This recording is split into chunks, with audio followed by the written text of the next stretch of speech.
পবিত্র ঈদে মিলাদুন্নবী সাল্লাল্লাহু আলাইহি সাল্লাম উপলক্ষে আয়োজিত মুক্তপঠন কর্তৃক আয়োজিত বিভিন্ন প্রতিযোগিতা ও আলোচনা সভায় আমি যোগদান করেছি এবং কুইজে প্রথম ও রচনায় দ্বিতীয় স্থান অর্জন করে আমার খুবই ভালো লাগছে।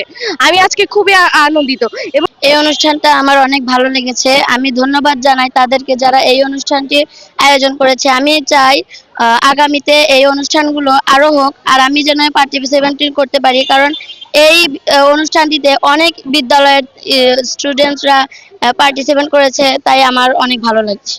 উল্লাপাড়া উপজেলায় হযরত মুহাম্মদ সাল্লাল্লাহু আলাইহি সাল্লামের জীবনী নিয়ে যে মুক্ত পঠন যে আয়োজন করেছে,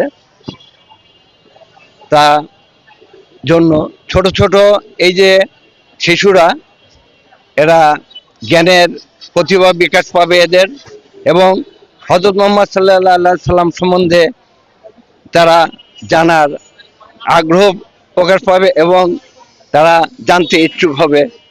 আজকে আমরা 3 দিন ব্যাপী যে আয়োজন করেছি নবী করিম সাল্লাল্লাহু আলাইহি সাল্লামের প্রতিযোগিতা এবং আলোচনামূলক সবাই আমরা যে আয়োজন করেছি, এখানে প্রায় 30 থেকে 35টি শিক্ষা প্রতিষ্ঠানের ছেলেমেয়েরা উপস্থিত হয়েছে এবং তারা প্রায় 150 থেকে 200 জন শিক্ষার্থী অংশগ্রহণ করেছে 9টি প্রতিযোগিতায়।